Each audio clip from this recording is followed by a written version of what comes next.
Maravilhoso, milagroso, maravilhoso. Pode sentar, fique à vontade. Boa noite, sejam bem-vindos, bem-vindas à casa de Deus.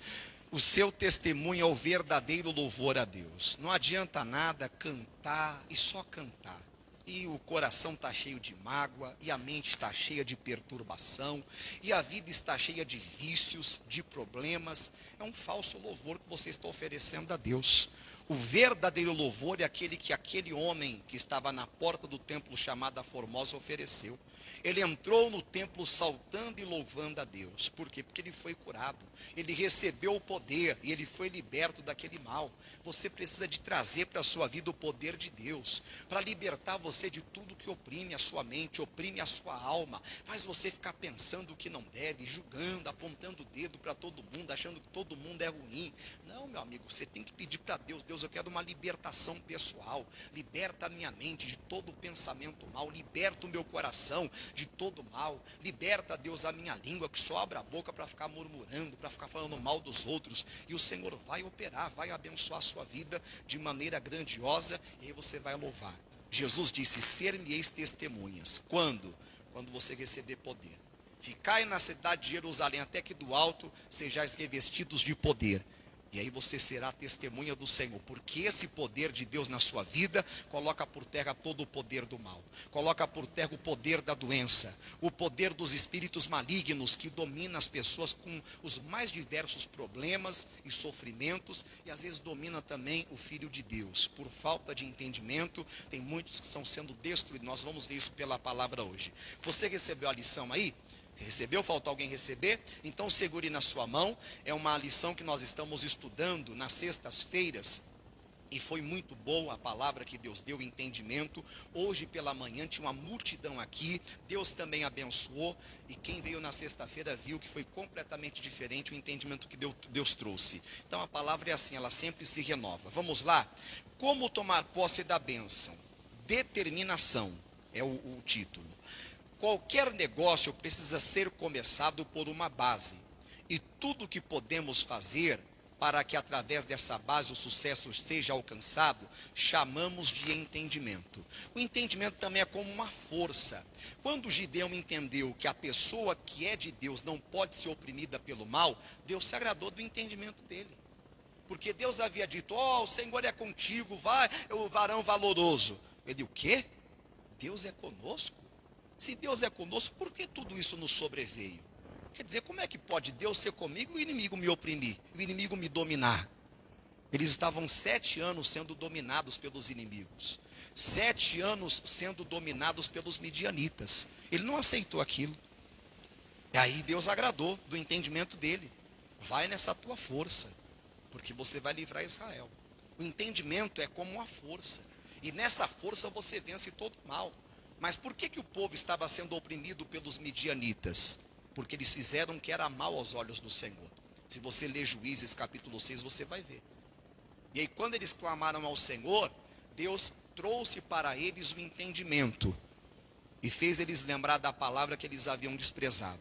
No versículo 8 em diante, o Senhor mandou um profeta que falou para eles: eu mandei vocês não temerem aos deuses dos amorreus em cuja terra habitais. Era a idolatria que havia, que dominava, prostituição, tudo que não prestava. E eles começaram também a fazer a mesma coisa que esses povos faziam, achando que não ia ter problema nenhum. Eles fazem. Começou até a achar bonito, e foi pelo embalo e se deram mal. Isso desagradou muito ao Senhor, por eles se compararem a povos pagãos que não tinham compromisso, aliança com Deus, e fazer tudo o que eles faziam. E se nós não tomarmos cuidado, cometemos esse mesmo erro. Começamos a ver o pessoal lá fora que não tem compromisso com a verdade, que não é fiel a Deus, que vive no meio da impureza, da imundície, e queremos fazer a mesma coisa achando que não tem problema. E tem. Vai dar problema sério mais cedo ou mais tarde. O inimigo vai ter você na mão dele e vai te oprimir. E você vai acabar perdendo o contato com Deus. E é quando perde o contato com Deus que o inimigo prevalece. Eles perderam. Você tem que prestar atenção no que a palavra diz. Pela manhã Deus não tinha dado esse entendimento não, mas eu estava ali no escritório meditando, e aí Deus fez surgir. Coloca para mim 2 Crônicas 15. Olha só o que diz, 2 Crônicas 15. Nós vamos ficar ali no telão ali, porque fica mais fácil. Tem um estudo na sua mão, se for pegar a Bíblia e estuda, aí fica um pouco confuso. Segundo Crônicas 15, deixa o irmão colocar ali, versículo 1 em diante. Então veio o Espírito de Deus sobre Azarias, filho de Obede, e saiu ao encontro de Asa, e disse-lhe: ouve-me, Asa, e todo Judá e Benjamim, o Senhor está convosco, preste atenção, enquanto vós estáis o quê? Com ele. E como é estar com ele, com o Senhor? É estar na palavra. Vós sereis meus amigos se fizerdes o que eu vos mando. Saiu da palavra, você deixou o Senhor. Nem adianta se enganar e cantar, estou seguindo a Jesus Cristo, é muito lindo a canção, a abertura do show da fé, mas tem gente que é só cantoria. É o exemplo que eu te dei agora. O verdadeiro louvor é o testemunho que você dá, da libertação, da manifestação do poder da sua vida. Que adianta você cantar, estou seguindo Jesus Cristo, ou qualquer outra canção, se o inimigo está te dominando. Não, Deus, eu posso até cantar, mas eu quero dar para o Senhor verdadeiro louvor. Eu quero a minha liberdade que Cristo conquistou. Eu quero, Deus, o cumprimento da tua palavra na minha vida. É reivindicar aquilo que é seu. E vencendo, você glorifica a Deus. Então o Senhor está conosco enquanto nós estamos com Ele. Se o buscardes, o achareis. Porém, se o deixardes, vos deixará. Aí diz mais. E Israel esteve por muitos dias sem o verdadeiro Deus. Por quê? Porque deixaram ele. Porque não buscaram a ele. Porque desprezaram a palavra dele. E sem sacerdote que o ensinasse. E sem lei. Mas quando na sua angústia, olha o problema aí. Deixaram a Deus, deixaram a palavra, não quiseram saber do que os sacerdotes anunciavam. Começaram a viver sem lei. Quer dizer, não tem respeito. É igual ao Brasil, parece que não tem lei, né? Ficar nesse assunto não, que é até chato, né? Eu continuar aqui na barra que a gente ganha mais. Mas quando na sua angústia voltaram para o Senhor, Deus de Israel, e o buscaram, acharam. Acabou a angústia, acabou os problemas. Aí eles deram um verdadeiro louvor. Mas, e naqueles tempos não havia paz. Nem para o que saía, nem para o que entrava. Quer dizer, só guerra, igual nós vemos hoje. Mas muitas perturbações sobre todos os habitantes daquelas terras. E hoje temos visto o mesmo, que as pessoas não têm buscado. Porque nação contra nação e cidade contra cidade se despedaçavam. Porque Deus os conturbara com toda a angústia. E por quê? Porque não buscavam ao Senhor. Não se preocupavam com a palavra do Senhor. Viviam de qualquer jeito, do jeito que eles queriam viver, sem entendimento. E sem entendimento você não tem força. Aí volte lá para o versículo 2. Versículo 2.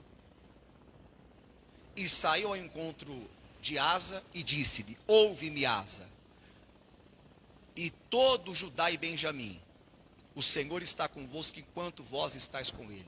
Se o buscardes, o achareis, porém se o deixardes, vos deixará.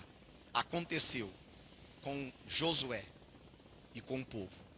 Coloque para mim aí, por gentileza, Josué capítulo 7. Eles estavam vindo de vitória em vitória, porque estavam na trilha que o Senhor havia mandado eles seguir. Saíram da trilha, desviou. O Senhor falou para não desviar, eles desviaram. Um homem chamado Acã tomou do anátema, que Deus falou para não tomar. Foram para a batalha contra um inimigo fraco, pequeno, chamado Ai. E não prevaleceram, perderam a batalha. E o Josué ficou sem entender. Rasgou as vestes, ficou de manhã até a tarde orando. E Deus falou para ele o seguinte, versículo 10. Versículo 10. Então disse o Senhor a Josué: levanta-te, por que estás prostrado assim sobre o teu rosto?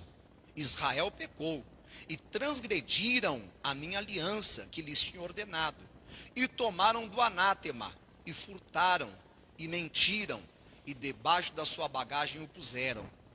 Por isso os filhos de Israel não puderam subsistir perante seus inimigos. Meu amigo, se tiver alguma coisa do inimigo na sua vida, nem adianta você expulsar ele, ele vai zombar de você. Ou você toma a decisão, Deus, tem coisa do inimigo na minha vida. Tem pensamentos do inimigo na minha vida. Tem coisa do inimigo no meu coração. Tem na minha casa. Deus, me ajuda a lançar fora. Me ajuda a se limpar completamente. Ou você faz isso, ou então quando você for expulsar, o pastor for expulsar, qualquer pessoa for expulsar, a libertação não vem. A vitória não vem. Foi o que aconteceu com eles. Não puderam prevalecer, porque tinha coisa do inimigo com eles. Viraram as costas diante dos seus inimigos. porquanto estão amaldiçoados. Não serei mais convosco, se não desarragardes o anátema do meio de vós. Nem adianta orar, se esgoelar, fazer sacrifício, que eu não serei convosco. A única maneira de eu voltar a ser com vocês é tirando aquilo que está errado.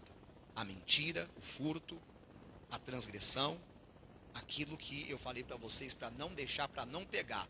E a pessoa pega o que não é para pegar. Aí diz mais, versículo 13: levanta-te, santifica o povo. Quer dizer, tem que separar. Santificai-vos para amanhã, porque assim diz o Senhor Deus de Israel: anátema há no meio de ti, Israel. Diante dos teus inimigos não poderás suster-te, até que tireis o anátema do meio de vós. Aí quando você tira aquilo que não agrada a Deus, aí você se levanta. Aí você permanece de pé. Pode vir um vento que for, o mal que for, não consegue te derrubar. Então o entendimento é uma força que Deus te dá para vencer o mal. Sem essa força você não vence. A força humana não é pária para com a força do inimigo. Um exemplo disso é os 7 filhos de Seva, que era um sacerdote da religião judaica, está em Atos 19. Eles tentavam invocar o nome de Jesus Cristo sobre um homem que tinha espírito imundo, e não puderam. Tinha um espírito maligno, e não puderam. Aquele homem grudou neles, dominou eles, e ainda conseguiu se assenhorar, bater em 2 deles, rasgá-los, nus e feridos fugiram daquela casa. Ou seja, eles não foram na força do Senhor. Eles tentavam invocar o nome do Senhor. A quem Paulo prega, eles nem pregavam o evangelho. Talvez nem criam no evangelho, que é o poder de Deus. E se deram mal. Não é na nossa força, é na força de Deus. É o Senhor que nos dá poder para expulsar demônios, para pisar serpentes e escorpiões, toda a força do inimigo. E nada nos causa dano algum. Na nossa força nós não conseguimos.